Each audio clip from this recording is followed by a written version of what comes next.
সুস্পষ্ট সীমারেখা টেনে পৃথিবীর মানুষকে দুটো শ্রেণীতে বিভক্ত করে দিয়েছে। পৃথিবীর মানুষ মূলত দুই শ্রেণীতে ভাগ। কয় শ্রেণী? নারী আর পুরুষ নয়, সাদা আর কালো নয়। মূলত পৃথিবীর মানুষকে দুইটা ভাগে বিভক্ত করা হয়েছে। এক হচ্ছে ঈমান আনয়নকারী, ঈমান পোষণকারী, আর এক হচ্ছে অবিশ্বাসী। এই দুইটা শ্রেণী পৃথিবীতে। কয়টা শ্রেণী হলো? দুটি শ্রেণী। ঈমান পোষণকারী যারা, তারা হচ্ছে সত্যশ্রায়ী, তারা জ্ঞান এবং নূরের সম্পদে তারা ধন্য। আর যারা অপর দলটি যারা, তারা হচ্ছে মূর্খ, হেদায়েতের রাস্তা তাদের জন্য অবরুদ্ধ। আর যারা ঈমান এনেছে তাদের জন্য হেদায়েতের রাস্তা উন্মুক্ত। এই দুটি ভাগ সম্পর্কে, দুটি দল সম্পর্কে আল্লাহ পাক কোরআনে কারিমে বলছেন, মাসালুল ফারিকাইনি কাল আ'মা ওয়াল আসাম্মি ওয়াল বাসীরি ওয়াস সামি' হাল ইয়াস্তাবিয়ানি মাসালান আফালা তাযাক্কারুন। এই দুই শ্রেণীর লোকদের দৃষ্টান্ত এরূপ, যেমন একটি লোক কথাও বলতে পারে, কানেও শোনে, আর অপর লোকটি কথাও বলতে পারে না, কানেও শোনে না। এই দুইটি দৃষ্টান্ত হচ্ছে ঈমান আনয়ন, ঈমান পোষণকারী আর অবিশ্বাসী। এই দুজনের জন্য এই দৃষ্টান্ত দেওয়া হয়েছে। এরপরেও কি তোমরা এর থেকে উপদেশ গ্রহণ করবে না? তার মানে হলো, যারা কানে শোনে এবং যারা চোখে দেখে, তারা হচ্ছে ঈমান আনয়নকারী। চোখ দিয়ে হক দেখেছে, কান দিয়ে হক শুনেছে, অন্তর দিয়ে বিশ্বাস করেছে, এরা হলো ঈমানদার।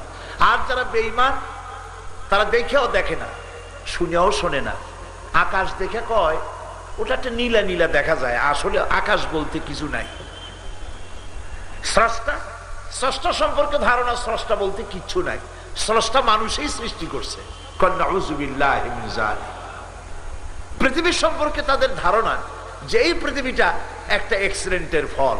সূর্যের কাছ থেকে একটা জ্যোতিষ্ক যাচ্ছিল খুব জোরে, যাওয়ার সময় জ্যোতিষ্কের ফোর্স ছিল এত বেশি, ফোর্সটাকে সহ্য করতে না পেরে সূর্যের একটা অংশ ভাঙ্গিয়া ছিটকে পড়লো মহাশূন্যে। তারপরে ঘুরতে লাগলো, ঘুরতে ঘুরতে একদিন পৃথিবী হয়ে গেল। তাহলে বোঝা গেল, ওই জ্যোতিষ্ক যদি সূর্যের কাছ থেকে জোরে না যাইতো, তাহলে সূর্যের একটা অংশ ভেঙে পড়তো না মহাশূন্যে। আর ঘুরতে ঘুরতে দুনিয়াও হইতো না, ঢাকাও হইতো না, মতিঝিলও হইতো না, বক্তৃতাও শুনতে পারতাম না। কি পাগলামি! কত বোতল খাওয়ার পরে যে এই চিন্তা তারা করে, আল্লাহ পাক কি ভালো জানে। সুতরাং ঈমান ও কুফরের মধ্যে পার্থক্যের ফলে গোটা মানব জাতির মধ্যে সুস্পষ্টভাবে পার্থক্য সূচিত হয়ে গেছে। ঈমান এবং বেঈমান এর মধ্যে পার্থক্য হয়েই গেছে। কোরআনে কারিমে রব্বুল আলামিন বলেন, লা ইকরাহা ফিদ্দীন ক্বাদ তাবায়্যানার রুশদু মিনাল গায়ব। দ্বীনের ব্যাপারে কোনো জোর জবরদস্তি নাই, আর হেদায়েত আর গোমরাহি একে পৃথক করে দেওয়া হয়েছে। হেদায়েতের পথ কোনটা আর গোমরাহির পথ কোনটা, কোনো প্রচ্ছন্ন নাই, কোনো অন্ধকার নাই, খুব স্পষ্ট করে মানুষের সামনে তা তুলে ধরা হয়েছে। فمن يكفر بالطاغوت ويؤمن بالله فقد استمسك بالعروة الوثقى لا انفصام لها والله سميع عليم। فمن يكفر بالطاغوت, এখন যে ব্যক্তি তাগুতকে অস্বীকার করবে এবং আল্লাহর উপর ঈমান আনবে, সে তো এমন রজ্জু অবলম্বন করলো যে রজ্জু কখনো ছিঁড়বার নয়, কখনো ধ্বংস করার নয়, কেউ তাকে ধ্বংস করতে পারবে না, বিচ্ছিন্ন করতে পারবে না, যে তাগুতকে অস্বীকার করে আল্লাহর প্রতি ঈমান এনেছে। তাগুত হচ্ছে সেই শক্তি, যে শক্তি শুধু আল্লাহর আইন নিজেই অমান্য করে না, অন্যদেরকেও অমান্য করতে বাধ্য করে, সেটাকে বলা হয় তাগুত। আরবিতে তাগুত শব্দ বুঝাবার জন্য এরকম বলা হয়, দরিয়ার ভিতরে পানি যখন দুই কূলের সীমারেখা ঠিক রেখে জোয়ার ভাটা হয়, তখন বলা হয় পানি দরিয়ার আইন কানুন মেনে চলছে। আর যখন এই পানি দুই কুল উপচে এলাকাগুলিকে প্লাবিত করে দেয়, তখন আরবিতে এটাকে বলা হয় তগাল বাহা, অর্থাৎ দরিয়ার ভিতরে সীমা লঙ্ঘনকারী শক্তি সৃষ্টি হয়েছে। তাগুত হচ্ছে এক কথায় সীমা লঙ্ঘনকারী, নিজেও সীমা লঙ্ঘন করে, অন্যদেরকেও সীমা লঙ্ঘন করতে বাধ্য করে। এখন যারা ইমানদার তাদের অলি, তাদের অভিভাবক হচ্ছেন আল্লাহ, কারণ আলহামদুলিল্লাহ। যারা ইমানদার তাদের অলিকে, অলি মানে আবার পীর সাহেব মনে করেন না, অলি মানে হচ্ছে অভিভাবক। অলি মানে কি? অভিভাবক, বন্ধু। অলির অনেক অর্থ আছে। আল্লাহ পাক বলছেন আল্লাহু ওয়ালিয়্যুল্লাযীনা আমানু ইউখরিজুহুম মিনাজ-যুলুমাতি ইলান-নূর। যারা ঈমান এনেছে আল্লাহ রাব্বুল আলামিন হচ্ছেন তাদের জন্য অভিভাবক। আল্লাহ রাব্বুল আলামিন তাদের জন্য হচ্ছেন অভিভাবক। আল্লাহ তাদেরকে বন্ধু এবং অভিভাবক হচ্ছেন আল্লাহ পাক। আল্লাহ পাক ইমানদারদেরকে অন্ধকারের ভিতর থেকে টেনে আলোর দিকে তাদেরকে বের করে আনেন। ওয়াল্লাযীনা কাফারু আউলিয়াউহুমুত তাগুতু ইউখরিজুনাহুম মিনান নূরি ইলাজ-যুলুমাত। আর যারা মহাসত্যকে অস্বীকার করেছে তাদের অভিভাবক হচ্ছে তাগুত, তাদের অভিভাবক হচ্ছে সীমা লঙ্ঘনকারী শক্তি। আর এই তাগুত তাদেরকে আলোর ভিতর থেকে বের করে অন্ধকারে নিয়ে যায়। উলাইকা আসহাবুন নারি হুম ফিহা খালিদুন। এরা হচ্ছে জাহান্নামে। এরা কোথায় যাবে? জাহান্নামে যাবে, চিরকাল এই জাহান্নামে তাদেরকে থাকতে হবে। এখন যে ঈমানের এত বড় গুরুত্ব, সেই ঈমানের পরিচয়টা কি সে পরিচয় জানা দরকার না জানা দরকার নেই? বলেন জানা দরকার কিনা? অবশ্যই জানা দরকার। যে কারণে আজকে বিশ্ববাসী মুসলমানদের কপাল পুড়েছে, সেই বিষয়টা ভালো করে বুঝতে হবে, নইলে কপাল আরো পুড়বে। ঈমানের পরিচয়টা কি? সত্যিকারের ঈমানদার তার পরিচয় হচ্ছে ইন্নামাল মুমিনুনা আল্লাযীনা আমানু বিল্লাহি ওয়া রাসূলিহি সুম্মা লাম ইয়ারতাবু। সত্যিকারের মুমিন যারা, তারা হচ্ছে ওই সব লোক যারা আল্লাহর উপরে ঈমান এনেছে, রাসূলের উপরে ঈমান এনেছে, আর এরপরে বিন্দু মাত্র সন্দেহের প্রশ্রয় দেয়নি। কথা বুঝতে পেরেছেন? সন্দেহের বিন্দু মাত্র প্রশ্রয় দেয়নি। আল্লাহর উপর বিশ্বাস করেছে কিভাবে? এইভাবে করেছে, খায়রিহি ওয়া শাররিহি মিনাল্লাহি তাআলা। আমার ভালো আমার মন্দ কে করতে পারে? এতে বিন্দুমাত্র সন্দেহ নেই। আছে সন্দেহ? যাদের সন্দেহ আছে যে আল্লাহ ছেলে দিতে পারে না, মেয়ে দিতে পারে না, ওরাই তো মাজারে যায়, ঠিক কিনা? সন্দেহ রয়ে গেছে আল্লাহ দিবেন কিনা, সেই জন্য আরেকজন মন্ত্রী ধরা দরকার। ছোটবেলায় দেখছিলাম সরস্বতী পূজা হচ্ছে, দেখি সরস্বতীর সামনে সেখানে একটা টাকা, কিছু ধান, দোয়াত কলম, কিছু চাউল। তো ওই হিন্দু এক ছাত্র ছিল আমার সাথে, তার বাড়িতেই ঘটনা ঘটছে। আমি তারা জিজ্ঞেস করলাম যে সরস্বতী মূর্তির সামনে এগুলো কেন, এই টাকা ধান চাউল এগুলো থুইছো কেন? কয় যে এগুলি ভগবানকে স্মরণ করায় দেওয়া। কলম দেখে তিনি মনে করবেন আমার বিদ্যার দরকার, চাউল দেখে মনে করবে আমার চাউলের দরকার, তারপরে টাকা দেখে মনে করবে আমার ধনবান হওয়া দরকার। ভগবানকে স্মরণ করায় দেওয়ার জন্য এগুলি তার সামনে রাখা হয়, যে সব জিনিস রাখবো উনি স্মরণ করে আমার তাই দিবেন। আমি বললাম এইরকমই ভগবান তোমাকে, আল্লাহ রাব্বুল আলামিনকে স্মরণ করায় দিতে হবে, প্রশ্নই ওঠে না। সুতরাং ঈমান আনতে হবে আল্লাহর উপরে, এরকম ঈমান যে আমার ছেলে যদি না থাকে, সন্তান যদি না থাকে, কে দিতে পারে? আল্লাহর নামটা নিলেন আমার সামনে দিয়ে 5-6 জনে, আর বাকি লোকেরা হা করে বসে থাকলেন। আল্লাহর নাম নিলে লজ্জা করে নাকি? ভয় করে নাকি? তাহলে চিল্লায় কোন সন্তান না থাকলে দেবে কে? আমি যদি অভাবগ্রস্ত হই তাহলে আমাকে সচ্ছল বানায় দেবে কে? আমি যদি কাঁদি আমার কাঁদার জবাব দিবেন কে? আমি যদি বিপদে পড়ি তার থেকে আমাকে বাঁচাবেন কে? আমার যদি অসুখ হয় তার থেকে কে মুক্ত করবেন? শুনুন আমাদের পিতার ভাষায়, আমাদের পিতা কে? মাশাআল্লাহ, আপনাদের ওয়াজ শুনে মজা আছে। তার মানে আমি বলার আগেই আপনারা ঠিক পান যে আমি কি কব। ইব্রাহিম আলাইহিস সালাম আমাদের পিতা, তিনি যে কথাটা বলেছেন আল্লাহর কাছে এত প্রিয় হয়েছে, কথা আল্লাহ কোরআন শরীফ উঠাই দিয়েছে। সুবহানাল্লাহ। ইব্রাহিম আলাইহিস সালাম বলছেন ওয়াইদা মারিতু ফাহুয়া ইয়াশফিন, আমি যখন অসুস্থ হই তখন আল্লাহ রাব্বুল আলামিন আমাকে রোগ মুক্ত করে দেন। এটা ঈমান।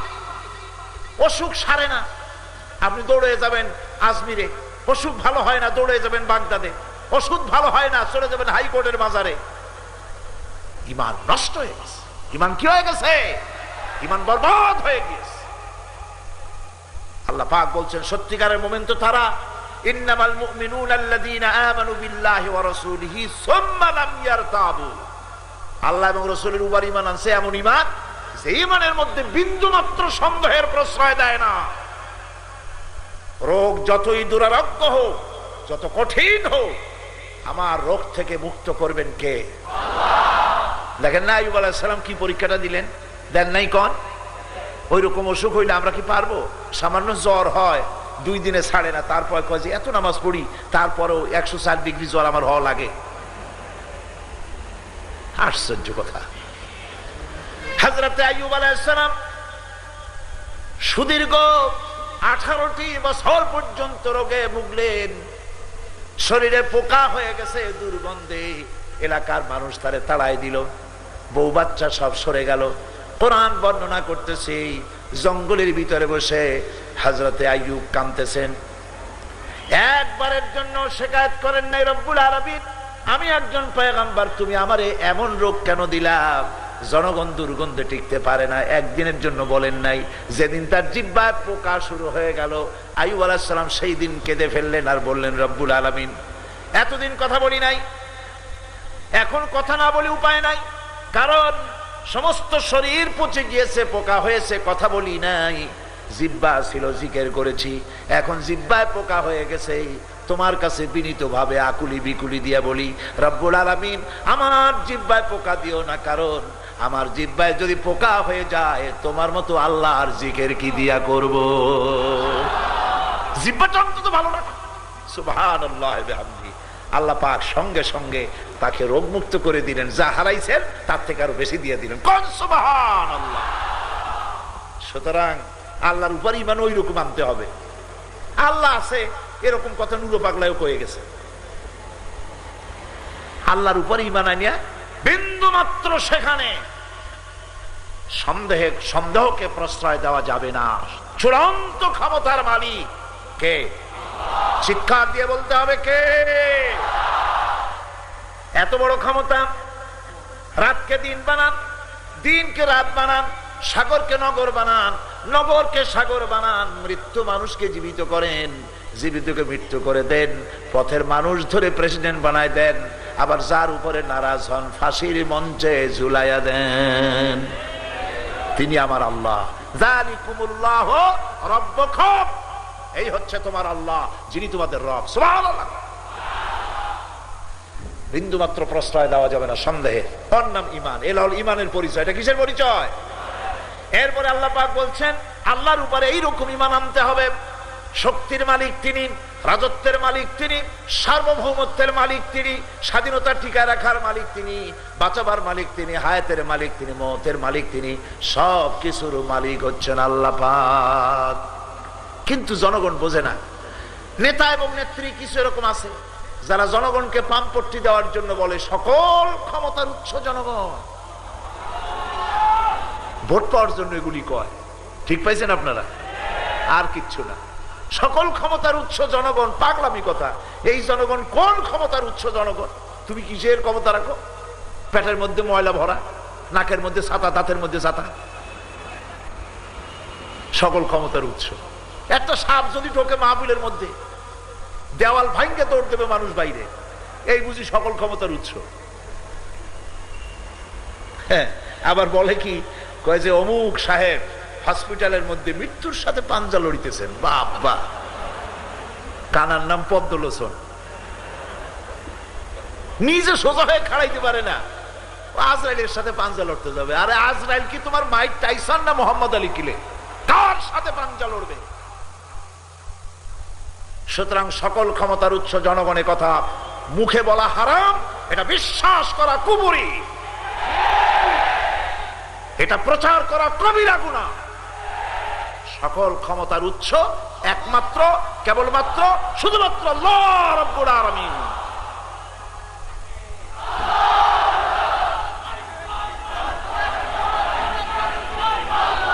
আল্লাহ রাব্বুল আলামিন সাফ বলেছেন, সাফ বলেছেন,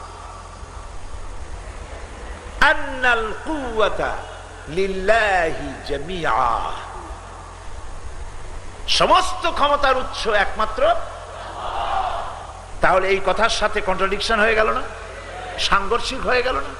আল্লাহ বলছেন সমস্ত ক্ষমতার উৎস আল্লাহ সুবহানাহু ওয়া তাআলা, আর সলিমুদ্দি কসিমুদ্দি এরা কয় যে সকল ক্ষমতার উৎস জনগণ।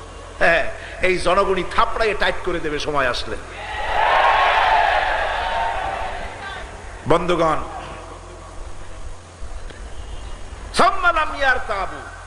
সন্দেহের প্রশ্রয় দেওয়া যাবে না আল্লাহর ঈমানে।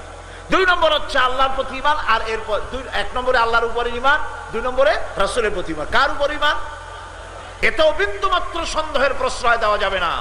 রাসূল হচ্ছেন নেতা। রাসূল কি?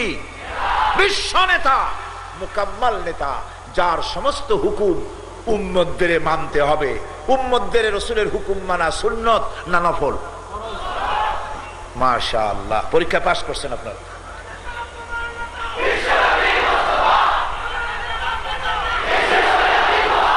রাসূলের হুকুম মানা, রাসূলের হুকুম মানা নফল নয়, সুন্নত নয়, ওয়াজিব নয়। রাসূলের হুকুম মানা আল্লাহর হুকুম মানার মতোই ফরজ, এবং তা আল্লাহর কথা অনুযায়ী। মা আতাকুমুর রাসূলু ফাখুযুহু ওয়া মা নাহাকুম আনহু ফান্তাহু। আল্লাহ পাক বলেছেন তোমাদের রাসূল তোমাদের জন্য যা এনেছেন, যা হুকুম করেছেন তা আঁকড়ে ধরো, আঁকড়ে ধরো, আর যা নিষেধ করেছেন তার থেকে ফিরে থাকো। রাসূলের হুকুম মানা আল্লাহর হুকুম অনুযায়ী ফরজ। এ ব্যাপারে সন্দেহ করা যাবে না। আইনদাতা, আইন প্রণেতা, শারে, শরীয়ত প্রণেতা, বিশ্ব নেতা মুহাম্মদ রাসূলুল্লাহ সাল্লাল্লাহু আলাইহি ওয়াসাল্লাম, বিন্দু মাত্র সন্দেহ করলে চলবে না। আর রাসূল যে ফয়সালা দিয়েছেন সেই ফয়সালার সামনে দ্বিধা দ্বন্দ্বে ভোগা যাবে না। এটা রাসূল বলেছেন, এখন এটা কি করা যায়, বর্তমান যুগ তো এরকম হয় না, তো একটু চিন্তা ভাবনা করে দেখতে হবে, এরকম বলা যাবে?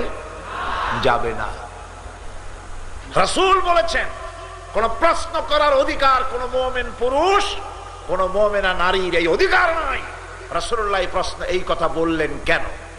এই প্রশ্ন করার অধিকার যখনই শুনবেন আল্লাহ রাসূল বলেছেন, মাথাটা নিচু করে দেবেন, বলবেন সামি'না ওয়া আতা'না, শুনলাম আর মেনে নিলাম। সুবহানাল্লাহ ওয়া বিহামদিহি। রাসূলের কাছে এক ইহুদি গিয়ে মুসলমানের বিরুদ্ধে নালিশ করছিল। সেই মুসলমান তার কথা শুনে রাসূল করিম সাক্ষ্য আর প্রমাণ নিয়ে তারপরে তিনি ফয়সালা করলেন, ইহুদির পক্ষে রায় দিয়ে দিলেন। রায়টা মুসলমানের বিপক্ষে চলে গেল। মুসলমান বেচারা নারাজ হয়ে গেলেন। তিনি চলে গেলেন হযরত ওমর ফারুক রাদিয়াল্লাহু তাআলা আনহু। তার কাছে গিয়ে বলছেন, ভাই ওমর, একটা বিচারের সানি করতে আসছি তোমার কাছে। আমার কাছে সানি আসছো? প্রথম গিয়েছিলা কার কাছে? গিয়েছিলাম রাসূল করিম সাল্লাল্লাহু আলাইহি ওয়াসাল্লামের কাছে। শুনি হযরত ওমরের চোখ এরকম হয়ে গেছে। আরে তুমি গেছো তার কাছে, প্রথম বিচার পাইছো, তারপর আমার কাছে সানি করতে আসছো, বিষয়টা কি? তার কাছে গেলাম, যাওয়ার পরে উনি সব শুনে মিলে, ইহুদি আমার বিরুদ্ধে কেস করছে, উনি ইহুদির পক্ষে রায় দিলেন। একটা কথা হইলো, আমি মুসলমান, আমি চান্দা দিই, নামাজ পড়ি, জিহাদে যাই, রায়টা তো আমার পক্ষে হওয়ার কথা, অথচ হুজুর রায় দিলেন ইহুদির পক্ষে। আপনি এসব ব্যাপারে ভালো বুঝেন, সেই জন্য আপনার কাছে আসছি, বিচারের একটু সানি করে দেন। হযরত ওমর বলছেন, খুব ভালো জায়গায় আসছো, অপেক্ষা করো। বাড়ির মধ্যে গিয়ে তরবারি খান নিয়ে আসছেন, তরবারি খাপ থেকে বের করেছেন। আল্লাহর ওমর বলছেন, আল্লাহর বান্দা শোনো, রাসূল করিম সাল্লাল্লাহু আলাইহি ওয়াসাল্লাম কোন বিষয় ফয়সালা দেওয়ার পর সেই ফয়সালা মাথা নত করে যে ব্যক্তি মানতে পারে না, তার ফয়সালা এরকম করে করে দিতে হয়। তরবারির আঘাত মারলেন, কল্লা ছিটকে কয়েক গজ দূরে পড়ে গেল। এর অর্থ হলেই যে ব্যক্তি মুসলমান দাবি করে আর এরপরে ইসলামকে অস্বীকার করে, নবীকে নেতা হিসাবে তার সমস্ত বক্তব্য মানতে রাজি হয় না, পৃথিবীতে বেঁচে থাকার অধিকার তার নাই।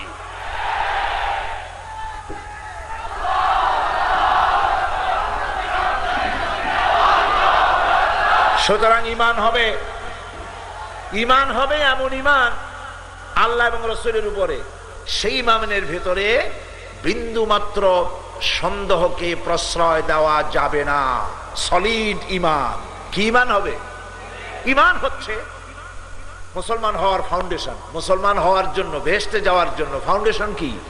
ইমান। এই যে পাশের বিল্ডিংটা, এই বিল্ডিং এর ফাউন্ডেশন যদি জিনজিরা মার্কা সিমেন্ট দেওয়া হয়, জিনজিরা কেউ থাকলে রাগ করবেন না, জিনজিরা মানুষের যথেষ্ট বুদ্ধি আছে, আসল বাইরে আবার আগেই নকল তৈরি করে, বুদ্ধির প্রশংসা করতে হয়।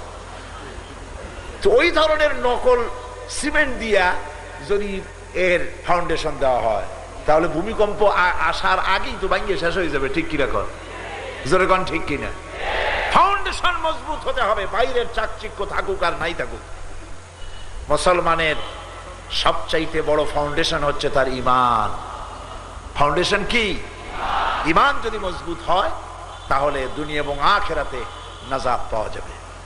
আল্লাহ পাক বলছেন এরপরই, ওয়াজাহিদু বিআমওয়ালিহিম ওয়া আনফুসিহিম ফি